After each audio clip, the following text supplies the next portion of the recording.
my daydream. I can only see your face when I close my eyes.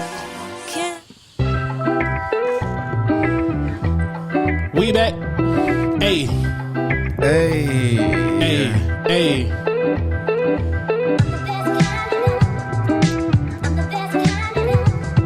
Hey. Yo. You down with RCC? Yeah, you know we. You down with RCC? Yeah, you know we. You down with RCC? Yeah, you know we. You down with RCC? Yeah, you know we. Hey. Ow. Ladies and gentlemen, welcome to episode 22 of the Real Creators Collab. This is your boy Marcus, aka Mr. Marcus. You know what time it is. Hey, y'all, it's your boy Levert, aka Leverticus, aka Sweet Dick Willie. And we back. Hey. Back in the lab. Back in the lab. Damn, we got to get that down one day. What's going on, man? Not much, man. I'm doing good. I can't complain. How about you? How was your week? Talk about it. Birthday boy. How did it feel? You turned 34? I turned 34. This man old. Nigga, that's prime years. I'm getting to the best point in my life. No, I'm joking. How was your birthday, man? Tell me about it. My birthday was great, actually. Salute to you. Thank you. Clap it up one time. Keep going. Salute to you. And I want to say, bro, thanks for getting me out of the house, because usually I'm a homebody. I've always been a homebody, but since the pandemic, like, home is where my heart is. Like, I could just be here, make music, create, and edit. But it was a good thing I got out, because I got some fresh air. Salute to Rod. Always good to get fresh air. Yeah, salute to Rod for coming out. Shout out Rod. Salute to Barlow coming out. Shout out Barlow. My sister Tessa. And my brother Jamar for coming out. Yes, sir. Love y'all. Appreciate y'all. Thank y'all for supporting me on my birthday. Salute to Kia. Beautiful Kia. Shout out Kia. She definitely was one of my... I would say she was the highlight of my night. So salute to Kia. Bet. And y'all know Kia. She's been on the podcast before. Yeah, with Be Juicy. Be Juicy. Yeah, it was a good night, man. Just a good night. I'm under. It was a great night. Y'all ended up leaving early because we was at Bar Taco and we had food and drinks there. But we ended up coming back. I think my brother, they went to Sivas for a minute, but then they ended up coming here, and we actually did a podcast together. But it's a podcast. It's not gonna air because it got a little. It'll never hit a light of day. It got way. It got a little spicy and personal, too personal for the pod, but. It was a great night, man. Maybe one day we get a Patreon. We put it out for the right price. For the right price. You need to start a Patreon. Hey. Just have it out there. You know what I'm saying? Hey. But yeah, it was a great night. I turned 34. Actually, ever since the pandemic started and I got released from my job, whatever. I feel like this is the time where I just really, really started my life. So I'm just trying to figure out things and figure out where I want to go with being creative, jobs and stuff like that. So I'm in a groove right now. And I'm excited for the future. Okay. And what the future will bring. Now, like you say, you just in your prime of your life. Like, people will say, like, 34 is old, but nah, man. 34 ain't old. It's like 34, you just hit, like, the second stage of your life. Like, your life is beginning anew. Yeah, people would say the second stage. I think it's like, it's just, you know how you like, if you look at the Matrix movie, and when he got unplugged, and he was just an infant, a baby, when he came out of the little sack or whatever, the little digital sack, when he was in the real world. Ooh. And like he was basically Neo was reborn. So that's how I feel like with me. Like I'm in this new era of my life where it's like I've been reborn and I'm just figuring out shit, learning how to do shit on my own and stuff like that. Okay. Because I want to live a certain life and live a certain way. So it's just a grind every day of me progressing and learning different things. So it's a process. All right, what about you? How was your week? Hey, my week was good. Like I said, thank God for you having a birthday so I can get out the house and get some fresh air, go get dinner, do something like that. But nah, man. Yes, what am I talking about? And shout out to the wifey and you for the birthday present. The candles smell dope. Right, appreciate you. Right, my wife. How would I say if being a gift curator was a thing or a profession, she definitely that should be something she definitely does. Like she's the best gift giver I've ever seen. Like, I mean, I smelled the fragrances from the candles, and I was like, oh, this is so me. Love you, baby. Levert, appreciate you, too. It was Thank you, because it's so me. I'm going to put those to work. Work. Nah, man. Work. Nah, man. But my week was good. Like, honestly, I think it's important. Like, we throughout the week we pour into work, we pour into other people. Of course, we've got relationships that we got to maintain, but we pour into other people and doing other things. But it's also important to at some point take time to like refill and recharge yourself. Whether that's through like literally resting and doing nothing, or it's or doing activities that you enjoy. It's important to take time to refill yourself, because I envision like a teapot. Or we're pouring tea, we're pouring in other people's cups, but like at the end of the day, when are we going to refill ourselves? When are we going to refill? And if we don't refill ourselves, we'll end up empty. And like emptiness is depression, emptiness is sadness, emptiness is just something. It's just something we shouldn't have to go through and experience. Okay, when you say it like that, and pivot off of this, what are the things that you utilize in order to refill your cup? Because I would say for me, for example, what I utilize to refill my cup is I have ways to express myself and to vent, and that's through whether it's poetry, whether it's music, whether it's art, whether it's me writing erotica. So I have different outlets to me where it's like I just feel good doing it, and I feel like the energy flowing through me. Because with me, when I write certain things and I come across people, they like, you pretty good with your words, or where does it flow from? And I always tell them, like, it's never me, I'm just a conduit. And everything just flows through me. Yeah. Conduit for lightning. Conduit for love, romance, sex, all of that. Anything and above. Like however it flows, I just let it flow without like no filter or whatever. So that's how I enjoy it and refill my cup. What about you? Me, I find myself, I'm pretty simple. Like, I imagine it's literally energy, and I'm pouring energy into others. I'm pouring into this and I'm pouring into that. But I say that I'm simple. Like, just allow me time to rest and my cup or my bar or refill with energy that I continue to dish out. Just allow me to rest. I would say that is one of the most underrated points of refilling yourself is resting. Because oftentimes in the world today, they're always saying like, oh, you got to be doing something 24/7. And they would say like, team no sleep. If you not sleeping, man, nigga, take your ass to sleep. Like some people say they so fucking sleep, or like they so fucking woke, they need to take their ass to sleep. Look, you don't realize how power naps, they work every now and then, but sometimes you just got to take your ass to bed and just go to sleep. Because I think this past weekend I was just in a certain mood, but I was just like in an off mood, and I just felt off. I think because I had stayed up the night before, because I was on Dutch Masters live, and we was up to like 4 a.m. in the morning. Shout out Dutch Masters, man. They be putting in work, man. They be putting in work. I be like, I need to get off this live, but then the conversation get good, and I end up staying for so long. So shout out to Dutch, shout out to Roman, shout out to Lana, shout out to all of y'all, all the people that's in the hookah community, because we love hookah. And yeah, like the conversation get flowing, and like we be talking about some random ass off the wall type of shit. So if y'all haven't tuned in to Dutch Masters Live, check them out. It's always good topics flowing. It's always some shenanigans. It's always some fuckery, and it's always some good information. Hey man, they put out good hilarious content for real, for real. So we be having a good ass time. So yeah, man, like I was at a loss of energies. And I probably need to start drinking coffee at night, because they'll start around like 11 o'clock and we'll go all the way to fucking 4 a.m. I think the longest I've been on there was like to like 9 a.m. What? Damn. Then I have to go to bed, bro. I'll be like, damn, bro. Y'all really be in that motherfucker. What y'all be talking about? Anything and everything, and sometimes nothing. Just chilling. Like, it'd be funny because my brother-in-law, Quan, he'll come in. He's like, bro, like, what the fuck you be up for? Like, because he'll see me on live, and he's like, this nigga, I went to sleep with this nigga on live, and I woke up with this nigga on live. No, bro. Hey, bro. Hey, that brings me back to the birthday gift that I got you, bro. I told my wife, man, like, I feel like this nigga does not sleep. Like, we need to get him some candles, get him some scents, get him some fragrances that'll help this man get a good night. So y'all trying to make me sleep? My nigga, you sleep, bro. You be up all night, bro. You be sending me messages at 2, 3 in the morning. I'm like, damn. But then I wake up at 6. And I'm like, this nigga up again. What the fuck did he sleep? You're not the first person to say that shit, because my boy Cortez, who's been on the pod before, on the previous pod, he was like, bruh, when the fuck do you go to sleep? I was like, man, I only need about 2 to 4 hours, you know what I'm saying, like here and there. You're like, I feel you.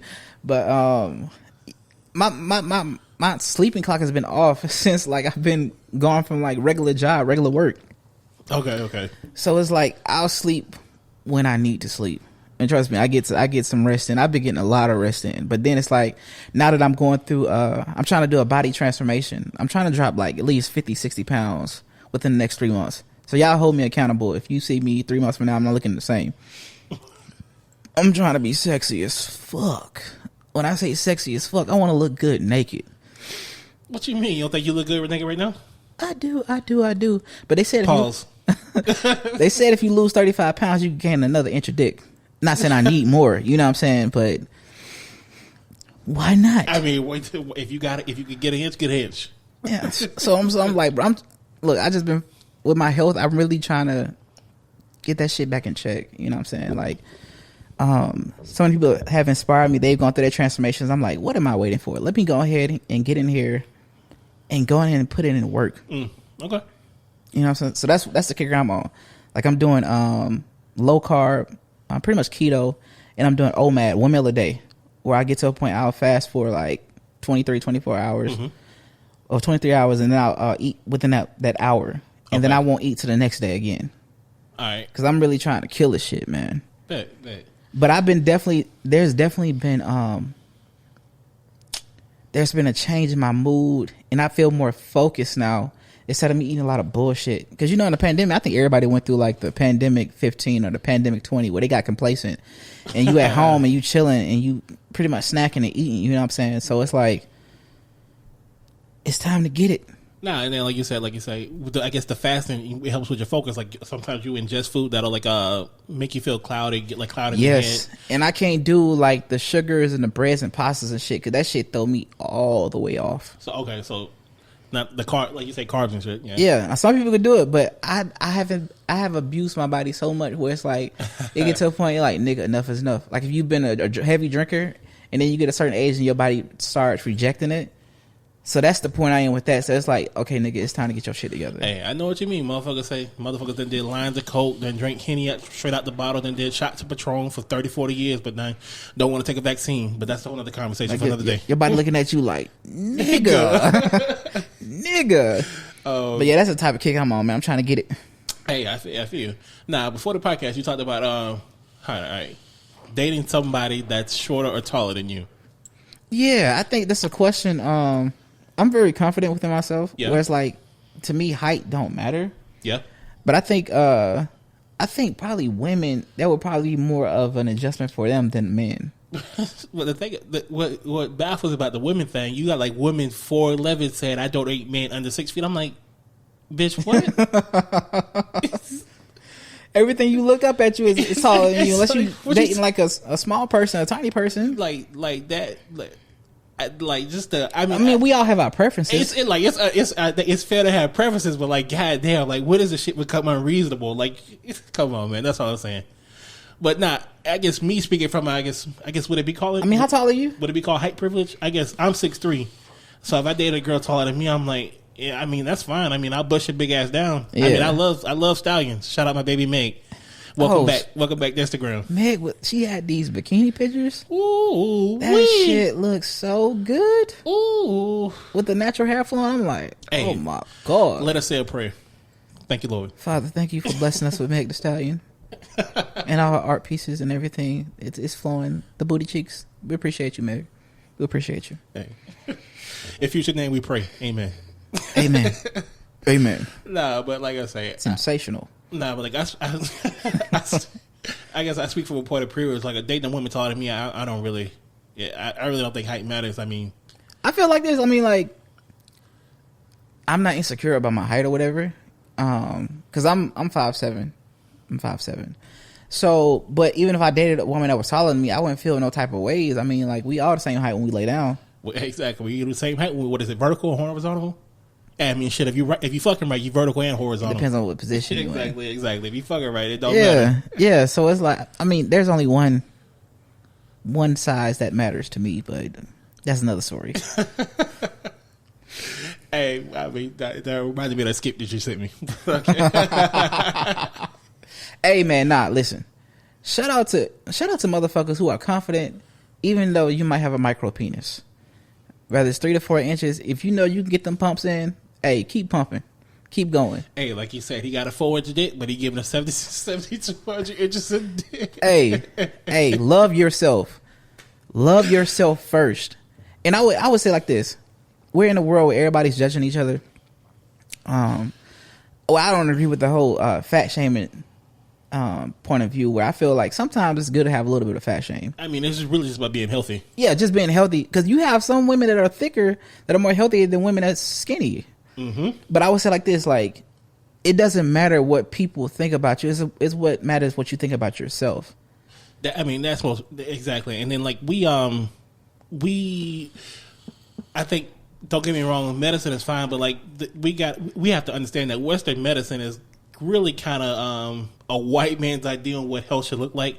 Like, they think about it, like they talk about BMI, and BMI is based on like some index that a white man came up with. But you think about it, like LeBron is what, 6'8", probably like 250. Mm-hmm. But by the white man's definition, LeBron is obese. He be obese, but it doesn't factor in like your muscle ratio. Exactly. So like it's really just about being healthy.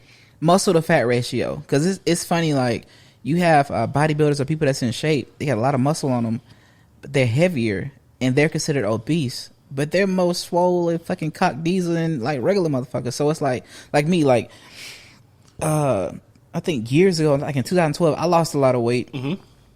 I think I lost 50 pounds. I was doing P90X, beach body shit. Okay. Lost that shit in 3 months, and my muscle to fat ratio was way out of whack back then. And I'm pretty much like kind of like the same weight I am right now, but I have so much more muscle within fat. That's why I carry it like totally different. That's what I'm saying. You see all this muscle, you know what I'm saying? Like thick everything. So it's like, this is the thick podcast. It's how you carry that shit, man. Like I walk different places, they be like, "Hey, big dog." I'm like, "Yeah, you talking about me? You ain't see my third leg." But I'm saying, it's all about muscle to fat ratio. What I'm gonna do, I'm gonna just lean the fuck out, okay, and start showing my muscle. That's my goal, to lean the fuck out and can keep my muscle. But yeah, like I said, more important than like making sure you got a BMI, the BMI bullshit or whatever. Make sure you get your blood work done. Facts. That shows Facts. That shows the true shows like a true level of health. Make sure you get Facts. your blood work done. I get an annual every year, and I need to go ahead and get my annual. Okay. I get my blood work done. I get the works. Yeah. You know what I'm saying? From like STD checks and all that shit. Not saying I'm out here being a hoe. I'm not a hoe, y'all. I know it may seem that I'm a hoe out here. I'm a respectable gentleman. He a hoe. I'm a gentleman. No, I'm not a hoe. I would say I'm a selective hoe. You selective with your holiness. I understand. Nah, because I think things changed when I started getting the HIV test done every year. You know what I'm saying? Okay. And so when I got those STD checks and my blood work done, I was like, it was like a prized possession to me to like have a full bill of health. So I wanted to protect that. And you know how Atlanta is. They say it's like one of the top 3 of like AIDS or whatever. So it's like I'm not out here trying to sling dick to anybody and everybody. Nah, definitely protect yourself. Yeah, so definitely protect yourself. I hold that like a trophy on the wall. Like I got my shit done. I'm keeping my shit together. Because by having a mom as a nurse, she used to give us horror stories. You know what I'm saying? When we was kids, about motherfuckers walk in and they dick falling off. Your mother, like you say, your mother was a nurse. Nurses got the scariest fucking stories, man. Salute to the nurses and all the shit that y'all go through and all the shit that y'all see. But people in the medical profession will have you not wanting to fuck, not wanting to eat, not wanting to do anything. But yeah, I mean, for the longest, that's why with me, back in the day, like I wasn't fucking around like that, and I held on to my virginity for a long time. Longer than others, because she would tell us these stories, and I was a hopeless romantic. Well, like I wanted to hold it for my wife or whatever, but I got finessed with that, and the girl put the pussy on me, and I was like, "Look at you being sanctimonious now." I was a totally different person. Nah, man, but I definitely feel you. Like, I think I was 11 or 12 when I found out about HIV, and believe me, like, that shit scared me to the point where I probably didn't fuck. But I guess losing my virginity was delayed by like another 5-6 years because of that. Yeah, because I'm like, I think things changed for me for the better. Yeah. Was after I got out of a relationship, and I realized I had the capacity to want to be in something consistent. Wanted to dedicate my time to that one person, because like having sex with somebody that you can be fully free with, and you don't, because I be having anxiety sometimes. Like I be like, don't nut, don't shoot the club up, because I don't want to babies by you. It's real shit, bro. Like, oh damn. Or keep it strapped, guys. You fucking women that you don't want to have babies by. That's a rhetorical question. That's a rhetorical question. Nigga, this is an honesty podcast, and we all go through that shit. We ain't no capping over here. Like you smash somebody, you like, I hope I don't. I mean, it was good, but I hope I don't catch nothing. I hope I don't. You know what I'm saying? That's not the one I want to be with. Nah. So then, instead of me going out and doing that shit, I was like, you know what? Let me just take a step back and really mess with people I really want to mess with. Yeah, that post. And then when I say people, I mean women. You know what I'm saying? I gotta be. It's women. Yeah, that post-nut clarity and anxiety. Whew, man, like you say, you go get a test and you got anxiety. Wait until the test results come back. Those 3 or 4 days, you like, fuck.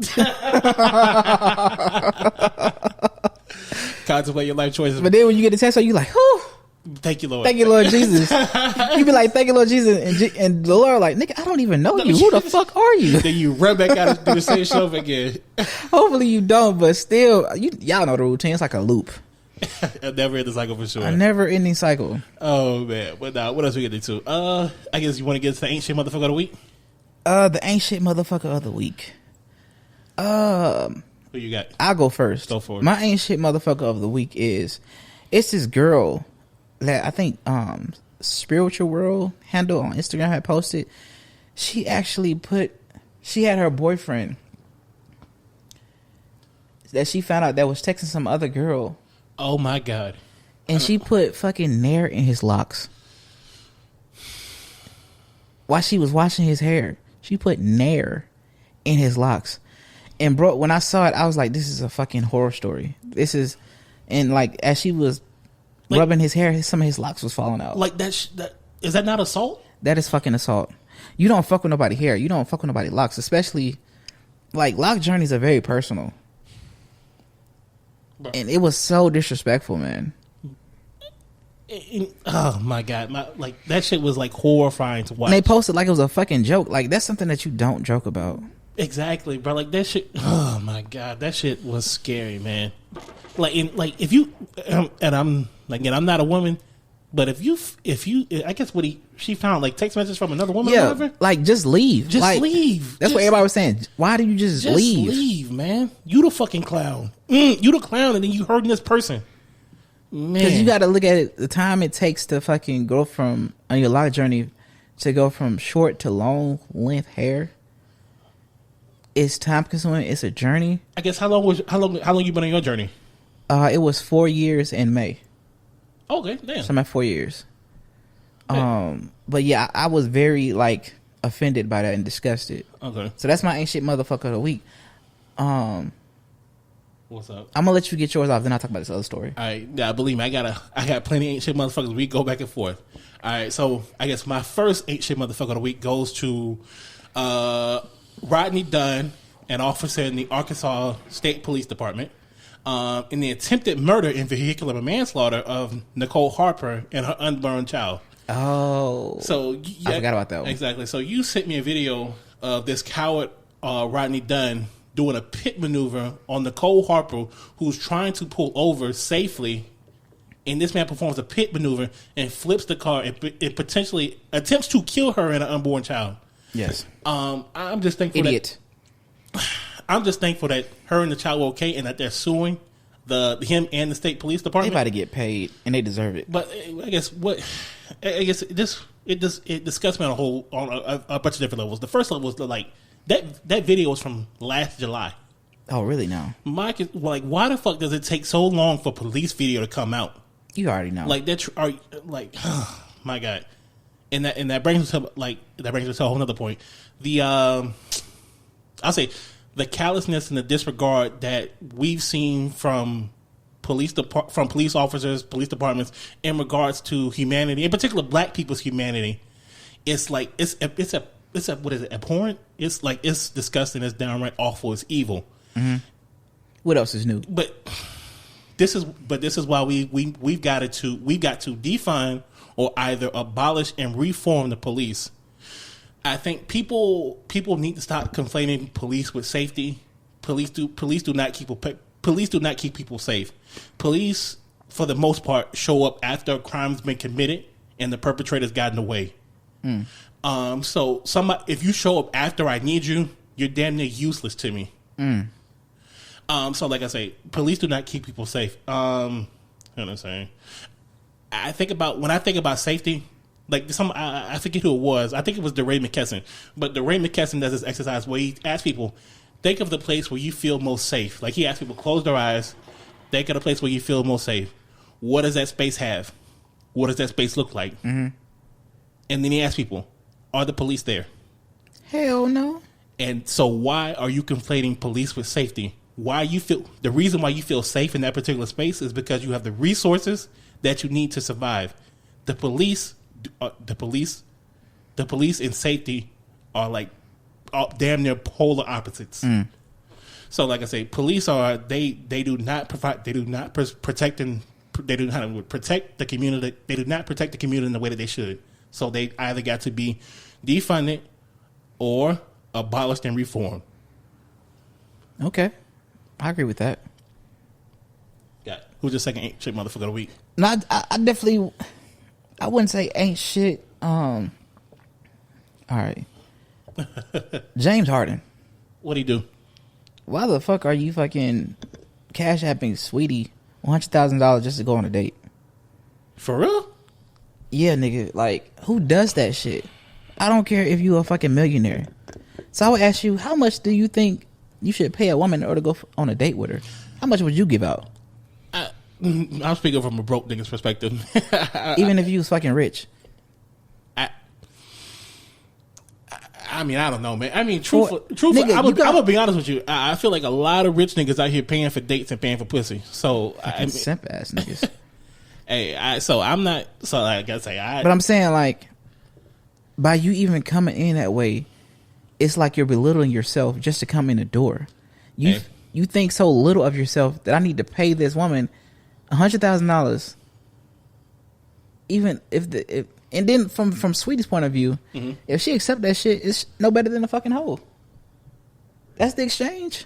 I ain't gonna say a prostitute just to get a fucking date. Ain't that what prostitutes do?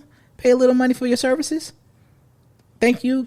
Come again. Goodbye. I'm not here to shame sex workers, but again, like I say, no. But I'm saying, like, bro, like, why the fuck would you pay $100,000 for a date? And there's so many beautiful women out here. And she definitely ain't worth no $100,000. But I feel like that the paying for the date thing goes on, like, you know, like people do like the raffles where like a model comes on stage or like for like it's like charity or something. Bruh. You paying for a date with that type of thing. As a man, don't be chasing on women. You let the women fucking chase you. Right. And like I say, I've been out the game. The audacity of this nigga. Like I say, today, I'm too poor. Nigga, you think pussy worth $100,000 for a date? I'm too poor. I am too a lot of stuff. Nigga, for that price, you could have had in today's society. You could have had 100,000 women that you had on rotation. Like, you could have gave 100,000 women $1. Like, bruh, who does that shit? Like, you. That's why I said, just because you got money don't mean you change from simping, because that is the epitome of simping. Hey man, them Brooklyn Nets stay out of control. There was another story where KD was trying to set up a threesome with a porn star. I guarantee he wasn't paying $100,000. Nah, but my ain't shit motherfucker number 2 of the week, Kasim Reed. I see your ass, motherfucker. Go sit down. We don't need you. I'd rather have Keisha ass sitting around doing nothing than you have your ass back here stealing from us. So Kasim Reed, go sit your ass down. Drop out this race. That nigga doing a circle back. He's trying to get up in there. He tried to get that. He tried to run it back one time. Everybody, like, when I saw his face, everybody had the same look. Like, Isn't they trying to get her for some shit that he had done while he was a mayor? I know that who ain't think it is. I know, yeah. I know that who I think it is. Like, what? Oh man, that's. But I would say that is some big dick energy. Man, fuck that nigga, man. Fuck that nigga. All right. Got a question for you. Mm-hmm. So this week was your birthday. Mm-hmm. Question: What would you date? Would you date? No. Who would you fuck? Would you fuck an 18-year-old or would you fuck an 80-year-old? Think about it. Let me know. I'm going.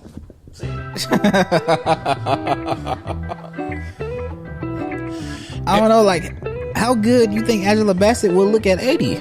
I mean, she's 60 right now, right? I mean, Angela Bassett in 20 years still gonna be bad. Hey. But thank y'all for listening to an episode of the Real Critics Collab. This is your boy Marcus, a.k.a. Mr. Marcus, a.k.a. you know what time it is.